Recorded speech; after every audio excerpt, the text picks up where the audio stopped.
about the greatest common divisor of two integers, and we will see the Euclidean algorithm that will allow us to find the greatest common divisor between any two numbers in a very efficient way. So we start with the following proposition. Okay. Suppose that A is equal to BQ plus R. I mean, it's kind of similar to the Euclidean the division algorithm result, if you think about it, where Q and R are the quotient and the remainder of dividing A by B. Okay, but this is I mean I'm not requiring this, but this is going to be the idea later on. But just look at this as an expression, A equal BQ plus R, where A, B, Q, and R are integers.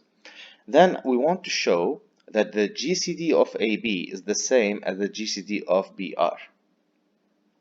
Now, how can you show that the GCD of a pair of numbers AB is the same as the GCD of B and R? One way to do it is this. If you show that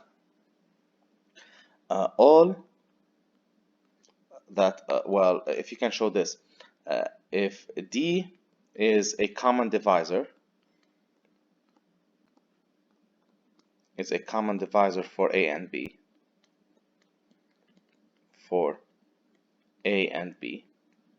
So if you can do this, if you can show that if D is a common divisor of A and B, then D is a common divisor for B and R. And if you can prove this, and then if you can prove its opposite, this means what? This means that all the common divisors of A and B are the same with the common divisors of B and R. So certainly the greatest number here will be the same as the greatest number here. So the idea is this: we want to show that if D is a common divisor for A and B, then D is a common divisor for B and R, and then we're going to show the converse. If D is a common divisor for B and R, then D is a common divisor for A and B. So I want to show that the common divisors of A and B are the same as the common divisors of B and R. So let D be a common divisor of A and B. I'm not saying it's the greatest, just any common divisor. By the definition, or by the meaning of common divisor, that means D divides A and D divides B. This means what? This means that D divides A minus BQ. Why this is true? Well, when we talked about the properties of divisibility, we had one property says that if D divides B, then D divides B times any other number. So here we are choosing this number to be Q. So this implies this. Also, by the properties of divisibility, if D divides A and D divides BQ, then it divides their sum and their difference. So I can say that D divides A minus BQ. And actually A minus BQ, if you look at this equation, the one that we have above, A minus BQ is just R. So that means D divides R. So here what we said is this. D is a common divisor for A and B. So D divides A and D divides B. Then we showed that D divides R. So because we already know that D divides B, so D divides R and D divides B, so that means D is a common divisor for B and R. Okay, so as a result, D is a common divisor for B and R because D divides R and D divides B. Now the other direction is very similar. You can try it as an exercise. So the other direction is this. You need to show that if D, so this is the other direction. Well, we can try here. If D divides B and D divides R, you want to show that D divides A and D divides B. Well, it's actually D divides B. It's clear here. You just need to show that D divides A. But again, this is simple because D divides B. This means that D divides B times Q. Now, instead of taking the D divides the sum, just D divides the, well, here we did D divides the sum, the difference. Over here, you can use the fact that D divides the sum. So since D divides R and D divides BQ, then D divides BQ plus R, and BQ plus R is just A, so D divides A. So I know that D divides B, and then I showed D divides A, so D divides A and B. So D is a common divisor for A and B. So what I showed here is that if D is a common divisor for B and R, it's a common divisor for A and B, and vice versa. That means these two pairs, they have the same common divisors. So certainly they should have the same greatest common divisor. This is a very important proposition, as you will see. It will be very useful in this video. I want to find the GCD of 111 and 201. Okay, so I'm going to give you here an example of the Euclidean algorithm. The idea is this. In the previous example, I said that the GCD of AB is the same as GCD of BR if A is equal to BQ plus R. And I said that you can look at this as the division, okay, of A by B. Now, suppose I want A to be the big number here. Suppose that this is A and suppose that this is B. By the division, I know that 201, by the division algorithm, this is equal to 111 multiplied by Q, which is 1, okay, plus the remainder. So here the remainder is what? It's 201 minus 111, which is 90. Okay. So here I have A equal B times Q, which is the quotient, plus R. Okay, so what does this tell me? According to the previous example, this tells me that the GCD of A and B is equal to the GCD of B and R. That was the proposition that we just proved. So this means that the GCD that I was looking for between 201 and 111 is the same as the GCD of BR, which is 111 and 90. Okay, well, what's the advantage of doing this? Instead of finding the GCD for a pair of numbers 201, 111, I will find the GCD of a smaller pair of numbers 111 and 90. Then I can repeat the same process, which is this. Divide 111 by 90, so 111 equal 90, again, multiplied by 1, plus, what's left here is 21. Okay, so instead, again, here, now this is playing the role of A, this is playing the role of B, this is Q, and this is R. So then the GCD of 111, 90 is the same as the GCD of 90 and 21. Do you see where we are heading? We are heading to, every time we are getting a better option. So let's keep going. Now you divide 90 by 21. So if we divide 90 by 21, I get 4. So this is the quotient. Okay, so we have 4 times 21. This is equal to 84. And then we are left with 6. So again, look at this. This is A. This is B. This is the quotient. This is the remainder. Again, by the proposition that we just proved, this is going to be the GCD of what? Of 21 and 6. And you can, now, do you see this is getting better? Instead of, so what I did using the division algorithm, instead of finding the GCD of 2, I showed that the GCD of 201 and 111 is the same as the GCD of 21 and 6. And if you want, I can keep going, even though that we can tell what's the GCD here. So now divide 21 by 6. So 21 is equal to 6 multiplied by 3. Okay. So 6 multiplied by 3 is 18. What's left is 3. So this is A, this is B, this is Q, this is R. So this is the same as the GCD of 6 and 3.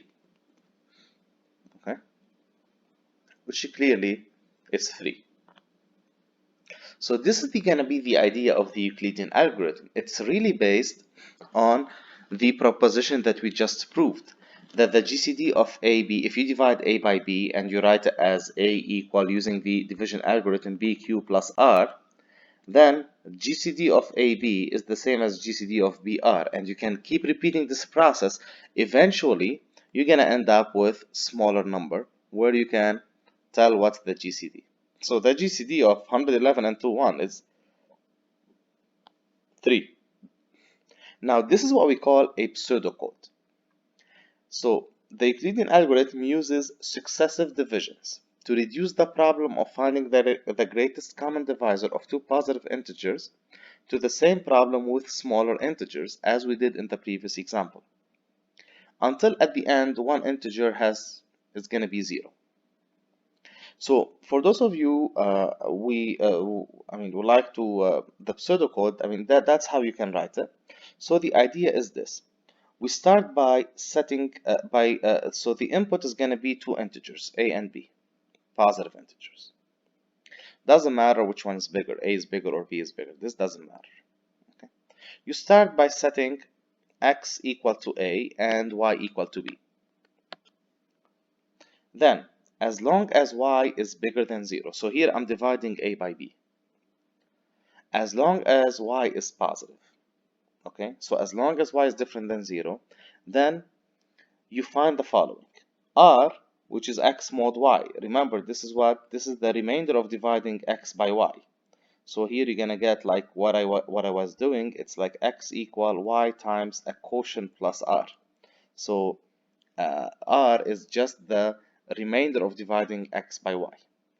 So you do the division. Now x becomes y and y becomes r. And then you keep repeating this process over and over again. Now the algorithm will stop when the y is equal to 0. And in this case, it's going to return that the GCD of AB is equal to x. Let me show you this here so you can see how this works. Suppose that I want to find the GCD of, consider the GCD, let's say 30 and 24. Okay, so this is A. So first you set x equal to A. I want to show you how the algorithm is working. So x equal to 30 and y equal to 24. So y is bigger than 0. So the algorithm will work. So we're going to have some iterations. So r is equal to x mod y, which means 30 mod 24, which is 6. So this is the first step. Then you change, x becomes y, so x becomes 24 and y becomes 6. Okay, and then you repeat the same process again. You find r one more time, so r is x mod y, so it's 24 mod 6. Now 24 mod 6 is equal to 0. Okay, so now my algorithm according to this pseudocode will be this: x becomes y, so x becomes 6, and y becomes r, so y becomes 0. Now the algorithm will terminate here, because the algorithm, so we're going to have iterations as long as this while loop, for this while loop is going to be repeating as long as y is positive. So once you get y equals 0, the algorithm terminates, and this is going to be your GCD. That's the idea. Okay, I'll show you more examples of this algorithm. So here the initial values of x and y are a and b respectively, as you saw. At each stage, x is replaced by y and y is replaced by r. So every time the numbers are getting smaller and smaller. The process is repeated as long as y is different than 0. So you saw that when y is equal to 0, the algorithm will stop. So the algorithm terminates when y is equal to 0, and the value of x at that point is the GCD. So let's trace the algorithm here with two different values, a equal 105 and b equal 252.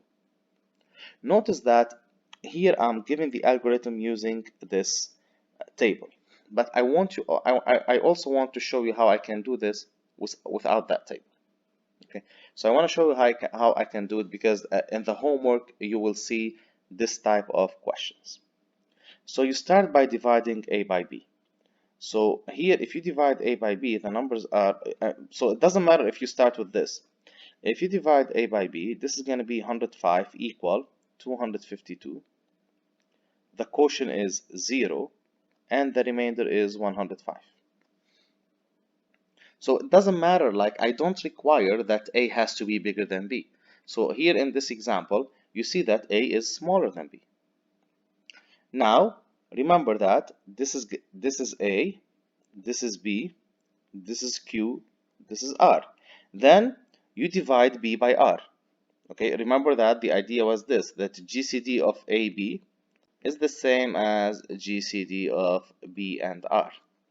So then you get 252. So do you see here how this is switched? Now the A is 252 and the B is 105. Okay, so I'm doing this now. 205 divided, so it's 2, because this is 210. So you have 252 minus 210, which is equal to 42. Now again, you divide 105 by 42. So there will be a quotient and a remainder. If we do 105 divided by 42, this is going to be just 2. And the remainder will be 105 minus 2 times 42 is 84. So this is 21. Then I divide 42 by 21. So 42 equal 21 multiplied by, actually I have 2 plus 0. Okay, so this is the result here. And the last non-zero remainder is the GCD that I'm looking for. Okay. Because what happens after this, if you recall the algorithm, in the algorithm this was x and this was y. In the next step, the y becomes x, so x is going to be 21, and the y becomes r, and y is going to be 0. So that's when the algorithm terminates and returns 21 to be their GCD. Okay, but you don't have to follow the algorithm. You can just do these simple successive divisions, and the last non-zero remainder is the GCD. Here actually I'm doing the same thing, but I'm just trying to do this using a table. You don't have to do it like that, but it's going to be helpful for us when I want to use the extended Euclidean algorithm for more purposes later on. Okay, so here I was just recording the same data that I was getting. So here when I divide 105 by 252, I get remainder 105. That's what happens here. When I divide 105 by 252, that's my remainder 105. So I recorded this in that table. Then the x becomes 252, the y becomes 105. When I divided this by this, notice that the quotient doesn't play a role here. What we care about is just the remainder. I got 42, so you can compare this with the previous slide. This is just arranged in a different way. You can use the way that you like, but as I said, you must know the one that we had, that I did, the successive divisions where you show the B, Q, and R, because in the homework you are asked about that format. Okay. Now, there's one thing here good about that we do in discrete math, that every time you consider an algorithm, you need to justify or why this algorithm is working. Okay, is it gonna give me always the correct answer or no? Now, this is all due to the proposition that we proved. So the whole idea was based on the GCD of AB is equal to the GCD of BR. We have proved this, and this is the correctness of this algorithm. Okay, So here we have to convince ourselves that it must halve because each iteration reduces the magnitude of y. You know, every time we are doing the division, the numbers are getting smaller. So eventually you can reach 0 at the end. So it will terminate. Second, by our lemma, actually it's not a lemma, it's a proposition, the one that I called. The value of GCD of xy does not change from iteration to iteration. Okay, so you started with a GCD of AB, and then GCD of BR, and then you keep repeating this over and over again. At the end, you're going to end up with GCD of x and 0, so x is going to be the GCD. So let's do another example just to get used to it. So 252 divided by 198. So you perform the division, you're going to have a quotient, and we're going to have a remainder. So 198, if you divide 252 by 198, there's only 198 here, and the remainder will be 54. Then, now so this is like x, and this was y, and this was r. So the x becomes y, so this becomes 198. The y becomes r, so this becomes 54, and then you divide. Okay, so here 198 divided by 54, this is 3. Okay, so here you find the remainder.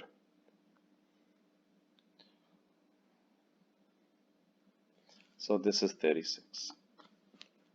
Again, now this is x at this iteration, this is y, this is r.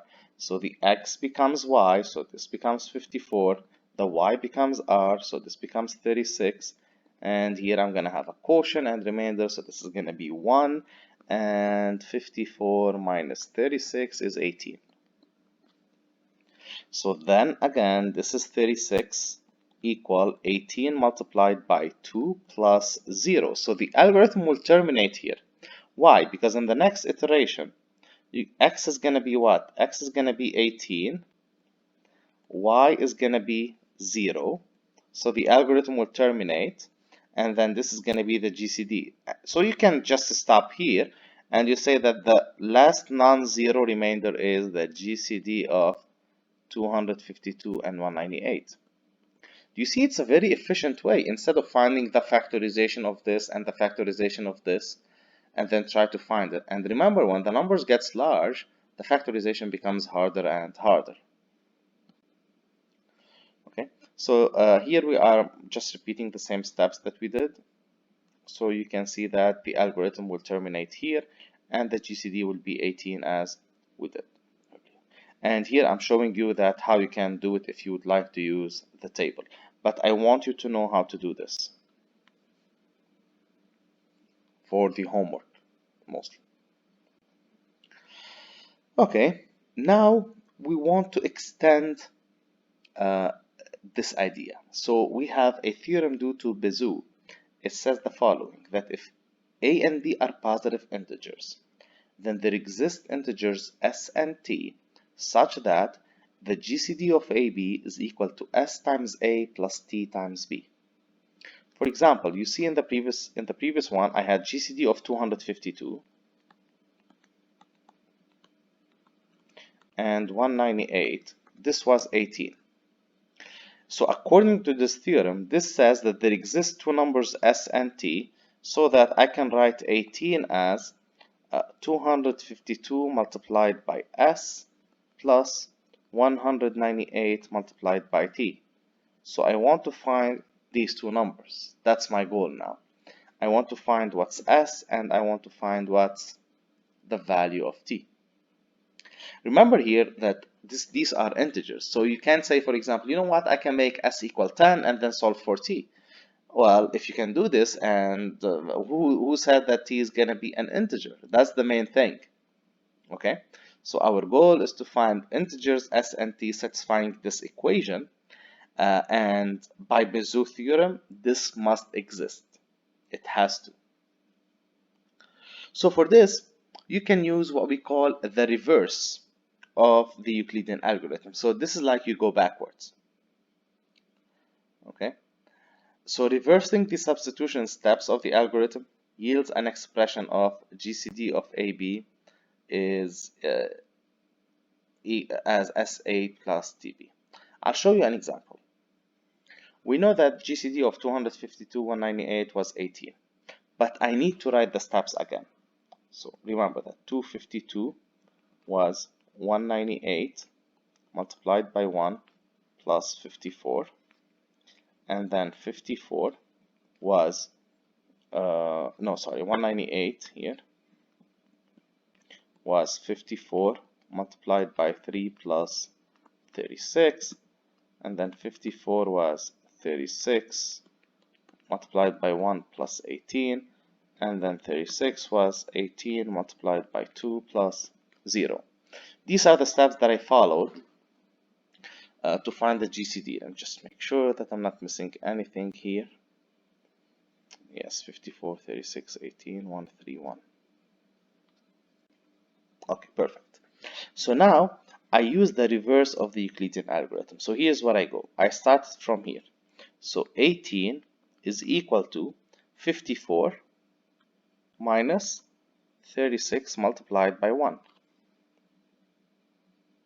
Now, instead of this 36, what I do is, so look at this 36 right here.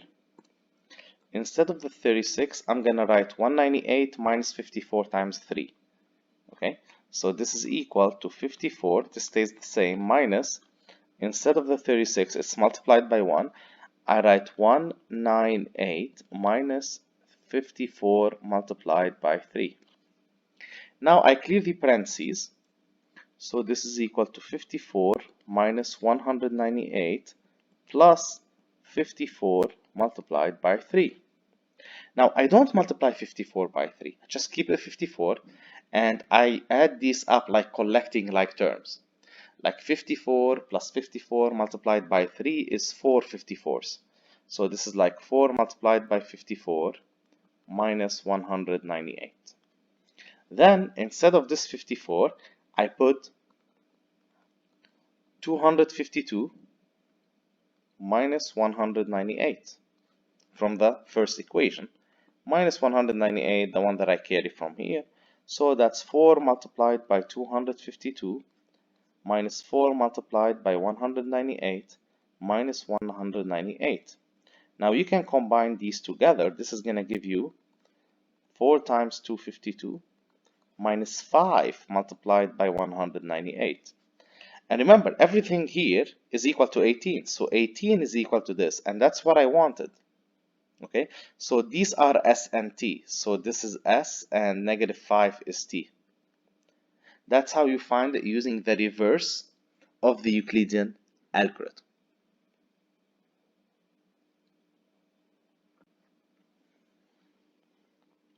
Okay.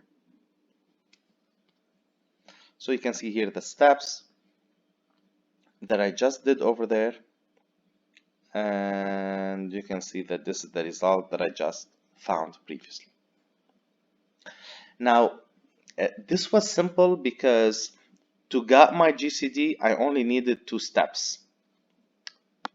Okay, like 3 divisions.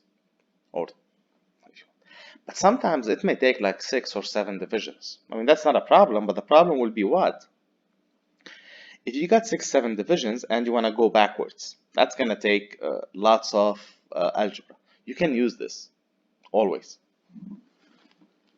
Based on this, we can also define what's called an extended Euclidean algorithm. The extended Euclidean algorithm is very helpful in finding the values of S and T. Okay, here's how it works. Suppose that here, I'm just for simplicity, I'm going to assume that A is bigger than B. You can always see it. I mean, start always from A bigger than B. I'm going to define the following. I'm going to set S. It's like we're going to define 2 recurrence relations. We've seen recurrence relations before. S0 equal 1, S1 equal 0. t0 equal 1, t1 equal 1. So I have like two sequences, s and t. At the end, at the end of the iterations for this algorithm, for example, the last value of s n is going to be the s that I'm looking for, and the last value of t will be the t that I'm looking for. So here we start with setting s0 to be 1, s1 to be 0, t0 to be 0, and t sub 1 to be 1. And then I have this relationship, sj equal sj minus 2 minus qj minus 1 sj minus 1, and same thing for tj, for j equal 2, 3 up to n. N is the number of iteration needed to find the GCD. Okay, so here's an example of how this works. Okay, let me just write this here because I want to show you how I'm going to be finding this. It's easy to use a table for that one. Okay. So for example, this is the first iteration. So if I want to add to this iteration, this is the first iteration, second, okay, 3, 4, 5, 6, 7, and the algorithm terminates here. That's the GCD. You found the GCD at this step. So these are the numbers in blue are the S and the T that I'm looking for. So let me tell you how this works. Okay. Well, actually, I need to start from 0. So sorry, I want to start from 0. So this is 0, 1, 2, 3, 4, 5, 6, 7. So 7, n is equal to 7 here. Remember that in the algorithm I set S0. If you go back to the algorithm, you will see that S0 is equal to 1, S1 is equal to 0. So that's why you see here 1, 0. So here k, this is the value of k, which is the k represents the iterations. And t0 was 0, t1 was 1. Okay. Now, before you find s and k, you need to find this part first. And this part is simple. This is just the Euclidean algorithm. So make sure you keep a space here, like keep a row empty. Start by this. When you do 426, you can add r. I'm not adding r here because I'm changing r to k, but you can add r here. Okay. If you divide 426 by 246, you're gonna get 1 here, and the remainder is gonna be 180. Then the b becomes a, and the r becomes b. Divide 246 by 180, the quotient is 1. There's only one 180 in the 246, and the remainder is going to be 66. Then repeat the same process again. Divide 180 by 66, you're going to get 1, or 2. Okay. I believe that there's some sort of a typo here.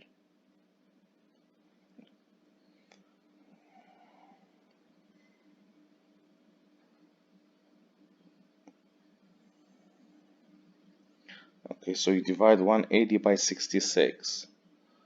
You get 5, so 5 times 66. No, 180 divided by 66 is 2 point something. So 2 times 66, 132 minus 180, that's 48. So this has to be 66. Okay, 66 divided by 48, you have only 1, 48, and then the remainder is 18. So that was a typo. Everything here is fine. 48 divided by 18 is 2. Okay. 48 divided by 18 is 2 because 2 times 18 is 36. So 36 minus 48 is 12. So this is 12. So again, here's another typo I have. I'm glad I'm going over this here. So 18 divided by 12 is 1. Okay, and the remainder is going to be 6. 12 divided by 6 is 2. The remainder is going to be 0. So the algorithm will terminate right here. Okay, and the GCD will be 6. But the algorithm is going to terminate like here, so it's in this line 7. Now, here, throughout the process, we were listing the quotient because the quotient is needed now. Okay, now how can I proceed here? It may seem it's long, but no, this is much better than the other method, as you will see. Remember that I had this recurrence relation. This says Sj equal Sj minus 2 minus the Qj minus 1, Sj minus 1. So Sj equal Sj minus 2 minus Sj minus 1, Qj minus 1, or K, for example. So, for example, if I want to find S2, S2 is what? S2 minus 2, which means S0 minus S1 multiplied by Q1, which is what? Let's look at this. S0 is 1, S1 is 0, Q1 is 1. So this is 1. So do you see here? This is S2. This is when K equal to S sub 2. Now, according again to this relation, I can find S3. This is S1 minus S2 Q2. So S1 was 0, S2 was 1, Q2 is 1 as well. So the answer is 0 minus 1, which is negative 1. And you can keep going. But here's a trick or a shortcut that you can use instead of keep doing this. Instead of keep using the recurrence relation. I can do it in this way. Okay, it's 1, it's this number minus the product of these two. 1 minus 0 times 1 is 1. Then, to find the next one, okay, it's this number, 0, minus the product of these two. So 0 minus 1 times 1 is negative 1. Okay, so then I move on. To find the next number, it's this number minus the product of these two. So 1 minus negative 1 times 2, it's like 1 minus negative 2, which is 1 plus 2, and that's how I got the 3. Do you see it's easier to memorize it throughout the table, not through the formula? So for example, to find that negative 4, what I did is this number minus the product of S by Q. So minus 1 minus 3 times 1, which is minus 1 minus 3, which is minus 4. Now, the next one, minus 3 minus negative 4 times 2. So minus 3 plus 8.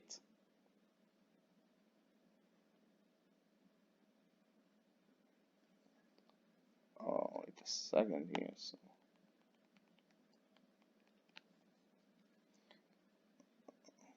Okay, so I think there's some problem here. Because that has to be 3 minus, oh no, that's right. 3 minus negative 4, so sorry, 3 minus negative 4 times 2, so 3 minus negative 8, which is 3 plus 8, that's 11, no, that's right. And then at the end, to get that 15, we did minus 4, okay? So again, you look at this number, minus 4, minus 11 times 1, so minus 4 minus 11 is negative 15. So this is how you got the value of S. Now, this is minus 15. Now, if you want, you don't have to do this. You know why? Because the GCD is 6. That means 6 is equal S. Oh, S multiplied by what? A or B? Well, S multiplied by A. So the number S, the one that starts with 1, 0, is always multiplied by A. That's why I said A is bigger than B. Always multiplied by the big one. So this is going to be equal to 426 multiplied by negative 15 plus 246 multiplied by t. You can find t the same way I did for s, but you can also solve for t from here. I guarantee you that t has to be an integer, okay? Like you are solving an equation for one variable, which is very simple. If you solve this, you're going to get t equal 26, and there is no need to go through the algorithm.